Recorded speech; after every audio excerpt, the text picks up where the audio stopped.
Hello guys, back to my channel Chiranjit Puja ভালোবাসার ক্যানভাসে তোমাদের স্বাগত জানাই। তো আবার রেসিপি নিয়ে চলে আসতে মনে হচ্ছে। তো আজকের মা বানাবে তেলাপিয়া মাছের সর্ষে পোস্ত ঝাল। তেলাপিয়া মাছ নিয়ে নিয়েছি, তা 7টা পিস নিয়ে নিয়েছি। দুটো নেজা আছে, দুটো মাথা আছে। আমি হলুদ দিয়ে দিলাম, নুন দিয়ে দিলাম। কড়াতে আমি তেল দিয়ে দিয়েছি। তো ওই মাছগুলো ভেজে নেব।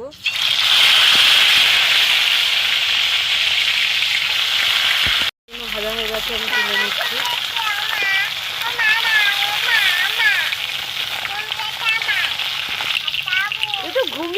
একটা শুকনো লঙ্কা ছুঁড়ে দিয়ে দিলাম। কড়াতে আর একটু তেল দিয়ে দিলাম। আমি পেঁয়াজ কুচি দিয়ে দিলাম।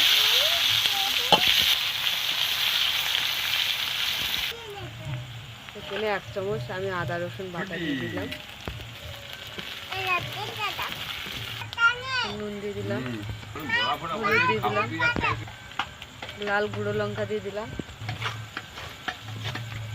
সর্ষে পোস্ত বাটা আমি দিয়ে দিলাম।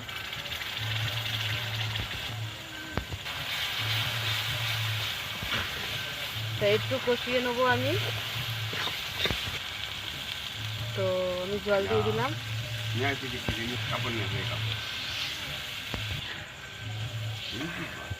এখানে কাঁচা লঙ্কা পাকা লঙ্কা মিশিয়ে আমি দিয়ে দিলাম। মাছগুলো আমি দিয়ে দিচ্ছি।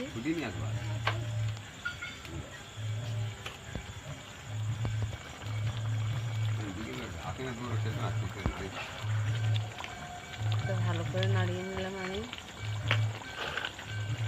তো আমাদের মাছের ঝাল হয়ে গেছে, আমি নামিয়ে নিলাম। তো দেখো আমাদের তেলাপিয়া মাছের ঝাল। তা তোমাদের কেমন লাগলো বলো। ভালো লাগলে লাইক কমেন্ট শেয়ার করে দিও, সাবস্ক্রাইব করে দিও, আর আমাদের পাশে থেকো। নতুন নতুন রান্না যেন আপনাদের দেখাতে পারি। টাটা।